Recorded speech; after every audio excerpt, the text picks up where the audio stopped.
Dans un monde où la liberté d'expression coule comme un fleuve intarissable, il existe des terres où la foi s'élève comme un acte de défi audacieux, où la Bible, ce livre qui a changé le cours des âmes et des nations, est condamné à un silence profond et redouté. Cette nation ont élevé des murs de censure aussi hauts que la peur qui les a construits, étouffant la voix de la foi avec des lois qui tombent comme des marteaux et des punitions qui font mal comme des épines. Chers auditeurs, ce documentaire nous emmène dans les coins les plus sombres de la terre, où la vérité est persécutée et l'évangile est interdit comme un secret dangereux. Mais dans ces lieux sombres, le courage éclatant de ceux qui défient l'oppression nous montre que même lorsque la Bible est interdite, sa puissance reste inébranlable, comme une flamme qu'aucune obscurité ne peut éteindre.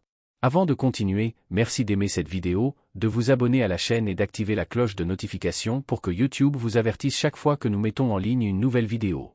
C'est parti! Au cours de l'histoire, le christianisme a été persécuté dans différentes régions et à différentes époques, depuis l'Empire romain, où les chrétiens étaient jetés au lion, jusqu'au Moyen Âge, où l'Inquisition imposait l'orthodoxie religieuse. À l'époque moderne, nous rencontrons de nouvelles formes de persécution, parfois subtiles, parfois brutalement explicites, dans lesquelles le simple fait de lire la Bible peut coûter la vie.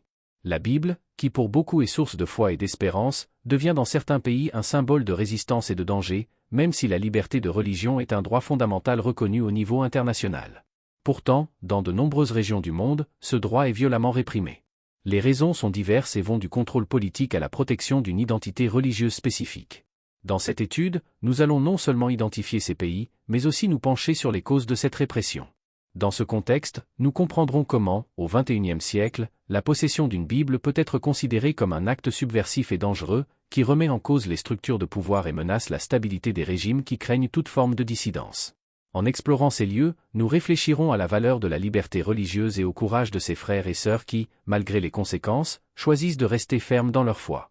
Nous découvrirons ensuite les 7 pays où il est interdit de posséder une Bible. Numéro 1. Corée du Nord. En Corée du Nord, régime totalitaire au pouvoir depuis 1948 sous la dynastie Kim, le christianisme est perçu comme une menace directe au pouvoir absolu du leader suprême. L'idéologie juche, qui repose sur le culte de la personnalité du leader, exige une loyauté sans faille envers le gouvernement et le grand leader. Dans ce contexte, toute forme de religion suggérant l'existence d'un pouvoir supérieur est considérée comme subversive. Dans ce contexte, la Bible est absolument interdite. Posséder une Bible en Corée du Nord est considéré comme l'un des crimes les plus graves qu'un citoyen puisse commettre. Les conséquences pour ceux qui sont pris en possession d'une Bible sont extrêmes et disproportionnées. Les peines peuvent aller de l'exécution publique, censée servir d'avertissement aux autres, jusqu'à l'envoi dans les tristement célèbres camps de travaux forcés, connus sous le nom de Kwangriso. Dans ces camps, les prisonniers sont soumis à des conditions extrêmement inhumaines, notamment des travaux pénibles, la malnutrition, la torture et des violences psychologiques. Ces endroits sont en fait des centres de mise à mort à long terme, où peu de personnes survivent.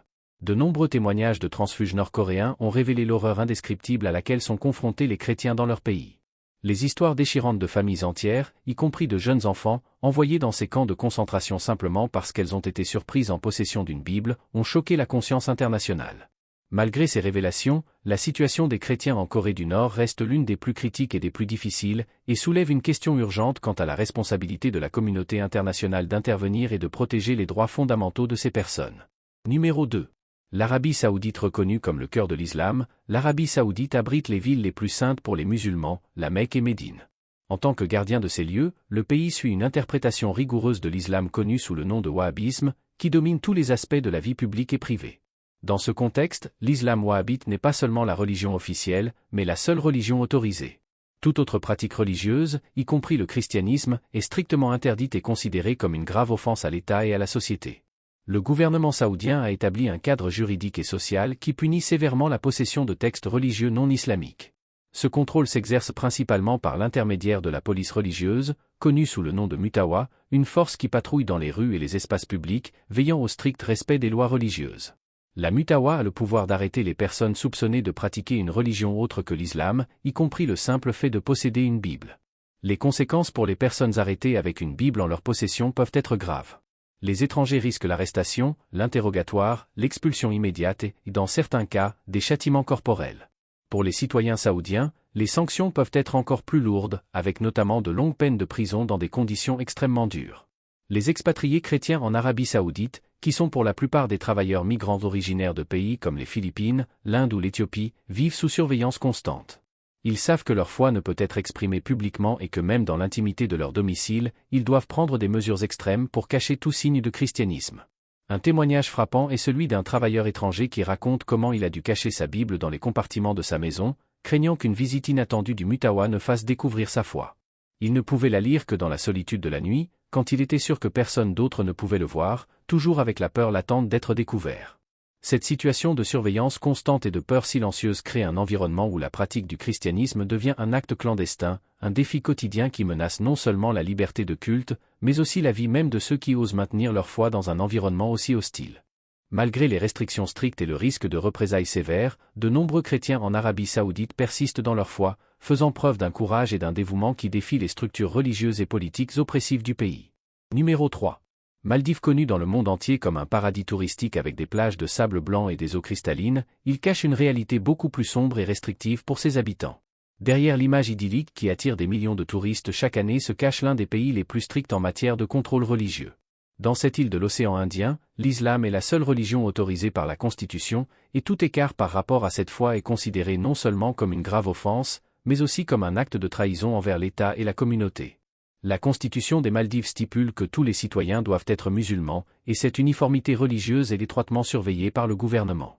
Les autorités interdisent non seulement la pratique d'autres religions, mais imposent également de sévères restrictions à l'importation, à la distribution et à la possession de textes religieux non islamiques. Dans ce contexte, la Bible, comme tout autre livre sacré non islamique, est totalement interdite. Elle n'est pas autorisée à entrer dans le pays et si quelqu'un est trouvé en possession d'une Bible, les conséquences peuvent être graves, allant de l'arrestation à l'emprisonnement. Dans un pays où la religion est si étroitement liée à l'identité nationale, être surpris en train de pratiquer le christianisme peut entraîner l'ostracisme social, le licenciement et même l'expulsion de la communauté. La pression sociale est intense et la menace d'être dénoncé par ses propres voisins est une réalité constante pour les chrétiens des Maldives qui doivent pratiquer leur foi dans le plus grand secret. Les témoignages des quelques chrétiens vivant aux Maldives révèlent une vie de solitude et de danger constant. Pratiquer la foi chrétienne dans ce pays est une expérience profondément isolante, où les croyants doivent prendre des précautions extrêmes pour éviter d'être découverts.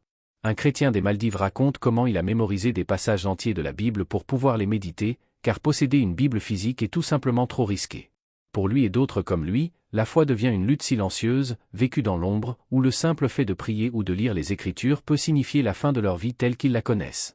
Ce témoignage reflète la réalité de nombreux chrétiens aux Maldives, qui vivent leur foi sous un régime qui non seulement l'interdit, mais la persécute activement. Dans un pays où la religion dominante définit l'identité et l'appartenance, les chrétiens sont contraints de se cacher et vivent dans la peur constante d'être découverts. Malgré ces circonstances difficiles, sa foi demeure, même si elle reste silencieuse, comme une flamme qui continue de brûler au plus profond d'elle-même. Numéro 4. Somalie. Pays ravagé par des décennies de guerre civile et fragmenté par la violence sectaire, la Somalie est l'un des endroits les plus dangereux au monde pour être chrétien. Depuis la chute du gouvernement central en 1991, la Somalie est devenue un vivier pour les groupes armés islamistes, notamment Al-Shabaab, une organisation terroriste affiliée à Al-Qaïda. Le groupe, qui contrôle de larges pans du pays, a ouvertement déclaré son intention d'éradiquer le christianisme en Somalie et a mené des campagnes d'une violence extrême pour y parvenir. Le climat de terreur en Somalie est tel que la simple possession d'une Bible peut entraîner la mort. Pour les quelques chrétiens qui restent dans le pays, la pratique de leur foi doit se faire dans le plus grand secret. La moindre allusion au christianisme, qu'il s'agisse d'une Bible cachée ou d'une conversation privée sur la foi, peut éveiller les soupçons et entraîner une exécution sommaire. Les militants d'Al-Shabaab ont instauré un régime de terreur dans lequel tout écart à la stricte loi islamique qu'ils imposent est puni avec une extrême brutalité, et la décapitation est une méthode couramment utilisée pour instiller la terreur dans la population. En Somalie, les conséquences d'une arrestation avec une Bible sont si graves que les chrétiens vivent dans une peur constante et implacable. La plupart d'entre eux non seulement cachent leur Bible, mais doivent également éviter tout comportement qui pourrait être perçu comme chrétien. Même un geste aussi simple que de prier en silence peut être considéré comme une offense mortelle. Dans un pays où la religion dominante s'est radicalisée, toute trace de christianisme devient une condamnation à mort. Les témoignages de chrétiens ayant réussi à fuir la Somalie dressent un sombre tableau. Certains d'entre eux décrivent comment ils ont dû littéralement s'enterrer sous terre pour prier, en empruntant des tunnels ou des cavités secrètes où ils pouvaient pratiquer leur foi, loin des regards indiscrets des militants islamistes. Ces histoires qui émergent de Somalie sont rares et chargées de douleur et de sacrifices. Malgré ces circonstances inimaginables, la foi de ces chrétiens persiste, même si elle est forcée de s'épanouir dans l'ombre, dans les endroits les plus cachés et les plus dangereux du monde. Numéro 5. Afghanistan. L'Afghanistan, un pays dont l'histoire est marquée par les conflits et les changements de régime, est devenu l'un des endroits les plus dangereux pour les chrétiens, en particulier depuis que les talibans ont repris le pouvoir en 2021. Connu pour son interprétation extrêmement stricte de l'islam, le groupe a rétabli la loi islamique, ou charia, comme base juridique du pays. Selon cette loi, la conversion de l'islam à une autre religion, en particulier le christianisme, est considérée comme une apostasie, un crime passible de la peine de mort. Sous le régime des talibans, toute manifestation de la foi chrétienne est considérée non seulement comme une trahison de la religion prédominante, mais aussi comme une menace à l'ordre social qu'il cherche à imposer. Le régime taliban a intensifié ses persécutions contre les chrétiens en Afghanistan, obligeant les quelques fidèles qui pratiquent encore cette religion à vivre dans une clandestinité absolue. Le risque ne concerne pas seulement les convertis de l'islam au christianisme, mais aussi tous ceux qui possèdent une Bible ou expriment une sympathie quelconque pour le christianisme. L'imposition de la charia dans sa forme la plus stricte a créé une atmosphère de terreur où le moindre soupçon peut déclencher des enquêtes, des tortures et des exécutions. En Afghanistan, posséder une Bible, qu'elle soit physique ou numérique, est un acte extrêmement dangereux. Les autorités talibanes, avec l'aide de réseaux d'informateurs et de technologies de surveillance, surveillent de près toute activité religieuse qui ne correspond pas à l'islam. Même une Bible numérique sur un appareil électronique peut suffire à faire condamner une personne à mort. Dans ce contexte, les chrétiens afghans pratiquent leur foi avec une extrême prudence, conscients que la moindre erreur, aussi minime soit-elle, pourrait leur coûter la vie. Les histoires de conversion chrétienne en Afghanistan sont rares, car la plupart d'entre eux vivent dans un isolement extrême et ont peur de partager leurs expériences. Cependant, les rares histoires qui ont été révélées sont pleines de tragédies et de sacrifices. Un exemple poignant est celui d'un chrétien converti qui raconte comment, après s'être converti en secret, il a été trahi par son propre frère, qui l'a dénoncé aux autorités talibanes. Dans une tentative désespérée de se protéger et de protéger sa famille, cet homme a dû détruire sa Bible, brûlant le seul exemplaire qu'il possédait, pendant que ses enfants regardaient en silence, les larmes aux yeux. Ce témoignage n'est qu'un parmi tant d'autres qui illustrent la dure réalité à laquelle sont confrontés les chrétiens en Afghanistan. Ils vivent constamment dans l'ombre de la peur, sachant que quiconque en qui ils ont confiance pourrait les trahir, soit par conviction religieuse, soit sous la pression du régime taliban. Malgré d'immenses difficultés, certains chrétiens en Afghanistan continuent de pratiquer leur foi en secret, trouvant des moyens inventifs et audacieux pour se connecter avec d'autres croyants et garder vivant leur espoir dans un environnement où être chrétien est un acte de courage extrême. Numéro 6.